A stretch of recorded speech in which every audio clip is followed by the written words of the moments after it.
Welcome back to another video. Ever wondered why the rich keep getting richer while the poor seem to be stuck in the same place? Spoiler alert, it's not because they've got secret money trees or magical treasure maps. The real answer, investment decisions. Today we're diving into how the poor invest versus how the rich invest. So if you want to learn how the rich do their thing without selling your soul or kidneys, stick around until the end. As always, please remember we do not provide financial advice. The material covered is either for information purposes or for fun only. Now that's out of the way, let's dive in. Invest beyond borders. Rich people don't just invest in their home country, they're out there making it rain internationally. They research emerging markets and think, hey, this place looks like the next big thing. Meanwhile, the poor are sitting at home, clutching their savings, thinking, well, I know my bank won't disappear overnight. Probably. Risk aversion is the name of the game, but if you never leave your comfort zone, you'll never know what treasures are waiting for you abroad besides cheap souvenirs. Diversify. It's like a buffet. Rich folks treat investments like a buffet, grabbing a bit of everything. Stocks, bonds, real estate, gold. Heck, they'd probably invest in moon rocks if NASA gave them the chance. The poor, well, they're usually just sticking to whatever's within arm's reach, thinking, I'll take one serving of safe liquid assets, please. But without the spice of variety, it's like eating plain bread all the time, boring and limiting. Go private or go home. Rich people know where the big bucks are hiding in the private sector. They invest in private companies that actually care about making profits. Shocker! Meanwhile, public institutions are over there, slow dancing with bureaucracy, trying not to trip poor folks. They often can't afford to dive into private markets, or they only get a tiny slice of the pie. So small it's basically a crumb. And let's be real, nobody's getting full-on crumbs. Healthy competition versus keeping up with the Joneses. The rich, they're focused on themselves, driving their businesses towards their goals like a kid with a shiny new bike. The poor, they're peeking over the fence, obsessively watching what their neighbors are doing, thinking, hey, if they can do it, so can I. But the problem is they end up chasing trends instead of creating their own path. It's like trying to beat your neighbor in a race, but not realizing they're running a completely different one. Balance your portfolio like you balance your diet, or try to. Rich people review and balance their portfolios regularly. It's like portion control, but for money. They know that too much of one thing, like stocks or carbs, could throw things off. The poor, on the other hand, might not even have enough assets to balance, or worse, their portfolio is like a lopsided pancake, thin on one side and thick on the other. Spoiler, that's not great for building wealth. The rich have this crazy idea called saving.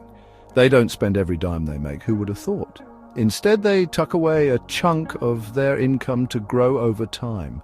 The poor, they'd love to save, but between bills and life, their paycheck's like a puddle in the sun, gone before you even know it. Saving's a luxury when you're just trying to make ends meet. Rich people, they're like treasure hunters, constantly looking for the next big thing. If there's a chance to make money, they're on it. Meanwhile, poor investors are more like, hey, I found this shiny penny, I think I'll keep it. Long-term planning? Research? Pfft. Sometimes they fall for the first get-rich-quick scheme they see. Rich people invest like marathoners, poor people sprint for the finish line, which usually ends up being a cliff. Rich people have money, creditworthiness, and the financial backing to make things happen. Banks are like, please take our money. Poor people, they walk into a bank and get offered a free calendar if they're lucky. Without access to capital, investing is like trying to climb Mount Everest in flip-flops, not ideal. Start small, think big. Here's a secret. Most rich people started with small investments. They didn't just wake up swimming in cash like Scrooge McDuck, but they believed in starting small and growing over time.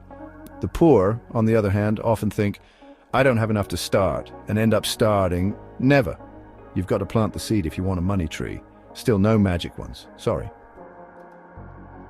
New opportunities equal big payoffs. Rich people, they're like Indiana Jones, adventuring into the unknown and coming out with golden opportunities. The poor, they'd rather stay on the beaten path because why risk it? But here's the catch. Big returns come from taking big risks. It's the whole no guts, no glory thing.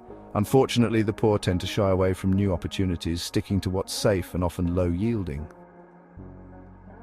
Leftover investing. Rich people invest first and spend what's left. Poor people spend first and, well, there's usually nothing left to invest. It's like eating your dessert before dinner and wondering why you're still hungry. If you flip that strategy around, though, you might actually have some dough to invest. Knowledge and growth. Rich people are constantly learning. They're like investment nerds, reading, studying, improving themselves. Poor people, they're often too busy working to even think about personal development. The irony is, if they spent some time learning, they could invest better and escape the grind. Knowledge really is power and wealth.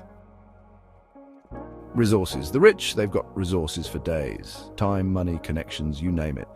They're playing a game where they have all the cheat codes. Poor people, on the other hand, are stuck trying to make the most of the little they have. But even with limited resources, some creative thinking can go a long way. Attitude is everything. The rich think they'll succeed, even if they have to fake it until they make it. They're confident, positive, and ready to roll with the punches. The poor? Sadly, many are stuck in a negative mindset. If you go into investing thinking you're going to fail, guess what? You probably will. It's like trying to win a game when you've already convinced yourself you'll lose. And there you have it, folks. That's how the rich and poor invest differently. Let me know your thoughts in the comments. Thanks for hanging with me. If you like this video, you're going to love the one on your screen right now. It's packed with even more great information for you to enjoy. Click it and we'll see you on the other side.